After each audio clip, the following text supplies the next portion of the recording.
नमस्कार बंधुरा शुभ सकाल। सकले केमन आछो? आशा करी सकलेई भालो आछो। भालो थाको, सुस्थ थाको এই কামনাই করি। আবারও তোমাদের কাছে নতুন একটা ভিডিও নিয়ে চলে এলাম আমি পিউ। দেখতেই পাচ্ছ আকাশ কিন্তু আজকে প্রচুর পরিষ্কার। দুদিন যেরকম বৃষ্টি হয়েছিল আজকে কিন্তু সেরকম আকাশটা নয়। আজকে কিন্তু পুরোটাই উল্টো, সারাটা দিনই কিন্তু আজ আকাশ পরিষ্কার। তো চলো সকাল সকাল উঠে বাসি কাজ সেরে নিয়ে আমি এদিকে বিছানাটা পরিষ্কার করতে চলে এলাম। রোজই বিছানাটা গোছাতে দেরি হয়ে যায়, আজকে যেহেতু মেয়েরা উঠে পড়েছে তাড়াতাড়ি সেই কারণে বিছানাটাই আগে ক্লিন করে নিলাম। করে নিয়ে তারপরে বাকি কাজগুলো করব। বাকি কাজ বলতে কি, রান্না, এগুলোই তো কাজ, তাই না, আমাদের বাড়ির হাউস ওয়াইফদের। তো চলো ওইদিকে বিছানাটা ক্লিন করে দিয়ে মেয়েদেরও কিন্তু টিফিন খাওয়া হয়ে গিয়েছিল। তারপরে এই যে রান্নার দিকে চলে এলাম। আজকে সকাল সকাল রান্নাটা বসিয়ে নিয়েছি। আজকে ভেবেছি রান্নাটা সব কমপ্লিট করে তারপরেই আমি স্নান করব। আজকে যেহেতু অনেকটা বেলা হবে না, তাড়াতাড়ি সব কাজ মিটে যাবে, সেরকম কিছু রান্নাই ছিল না। আর এখন বাজে কিন্তু বেলা 10টা ঘড়ির কাঁটায়। আমার রান্না কমপ্লিট হয়ে গেছে। আর গ্যাসটা ভালো করে জায়গাটা মুছে নিলাম। নিয়ে কিছু বোতল খালি ছিল সেগুলোই ঝটপট করে জল ভর্তি করে নিলাম, কারণ কারেন্ট চলে গেলেই তো আর কলের জল পাবো না, তাই না। আর এই যে ভরে সব রেখে দিলাম বোতলে। তারপরে যেগুলো জামা কাপড় ছিল সকালে কিছু কেচে দিয়েছিলাম, বাকি কিছু ছিল সেগুলোই কাছাকাছি করে নিই। আর এই যে যেহেতু দেখতেই পাচ্ছ রোদ, বুঝতে যে প্রচুর রোদ উঠেছে। আর কলতলাটায় না এতটাই রোদ পড়ছে, মানে বসা যাচ্ছে না, মাথা একদম গরম হয়ে যাচ্ছে, এতটাই আজকে রোদ দিয়েছে। তো যাই হোক, কিছু জামা যেগুলো কেচে দিয়েছিলাম সেগুলো প্রায় অর্ধেক শুকনোই হয়ে গেছে। যেগুলো একটু শুকনো শুকনো হয়ে গেছে নিয়ে চলে যাব, আর এগুলোকে মিলে দেব। আর আমি সারাটা দিন নিজেকে ব্যস্ত রাখতে খুব ভালোবাসি। আর ব্যস্ত রাখি বলেই কিন্তু আমার ওই ছোট্ট ঘরটা কিন্তু সুন্দর করে সাজানো গোছানো থাকে পরিপাটি করে। আর নিজেকে ব্যস্ত রাখা মানে এই নয় যে নিজের প্রতি খেয়াল নিতে ভুলে যাব।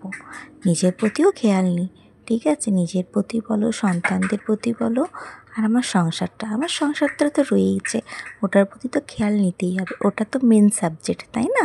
তারপরে এই যে ঝটপট করে জামা কাপড়গুলো কেচে নিই। আর কি বলো তো, জামা কাপড়গুলো যেদিন এখন কেচে নিই বলা তো যায় না, এখন তো সারাটা দিন আকাশে দেখছো রোদ, যদি আবার হয়ে যায়।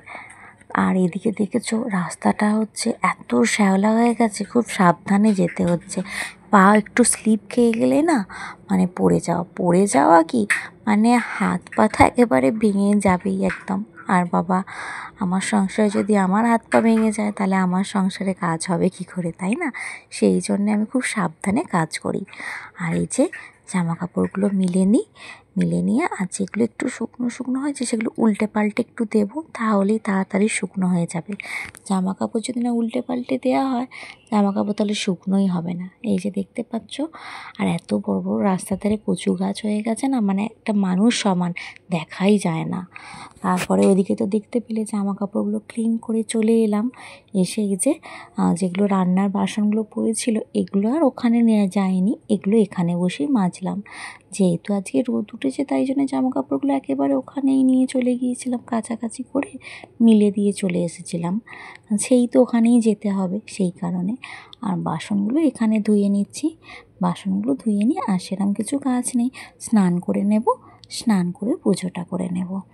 আর এই যে অনেকগুলোই প্রায় বাসন পড়ে গিয়েছিলো, তারই মধ্যে মেয়েকে স্নান করালাম, ঘর ঝাড় দিলাম, ঘর মুছলাম, মানে রান্নার পরে যেটা ঘর মোছা থাকে, ঠিক আছে, টুকটাক এই জামা কাপড়গুলো তুলে আনলাম, সেগুলোকে গুছিয়ে রাখা, এই কাজগুলো করতে করতে সময় পেরিয়ে গেল। এখন বেজে গেছে তোমার ঘড়ির কাঁটায় কিন্তু 11:30, ঠিক আছে, কিন্তু এত রোদ দেখতে পাচ্ছ, 11:30 বাজে কিন্তু এখনও প্রচণ্ড রোদ। আচ্ছা, আমার ভিডিও তোমাদের কিন্তু কার কার ভালো লাগে আমি কিন্তু কমেন্ট পাই না। এতজন তোমরা ফলোয়ার, সবাই কিন্তু ভিডিওটা কেউ দেখোই না, সামনে এলে কেন স্কিপ করে উঠিয়ে দাও বলো তো। একটু কি ভিডিওটা একটু ওয়াচ করতে নেই? আমিও তো কষ্ট করে তোমাদের মতো ভিডিও করি বলো, সব কাজ সংসারের সেরে নিয়ে, তবুও কি ইচ্ছা হয় না একবারটি ভিডিওটা ওপেন করে দেখি। তো যাই হোক, তোমাদেরকে রিকোয়েস্ট করব যে একবার ভিডিওটা ওপেন করে দেখো কেমন। আজকের ভিডিওটা কিন্তু এইটুকুই ছিল। কেমন লাগলো অবশ্যই কিন্তু কমেন্ট করে জানিও কেমন। আর আমার এই ছোট্ট ভিডিওটা যদি কারোর ভালো লেগে থাকে, একটা লাইক আর একটা কমেন্ট দিয়ে পাশে থেকো কেমন। সকলে ভালো থেকো। আজ তাহলে আসি, কাল আবার আসবো। টাটা।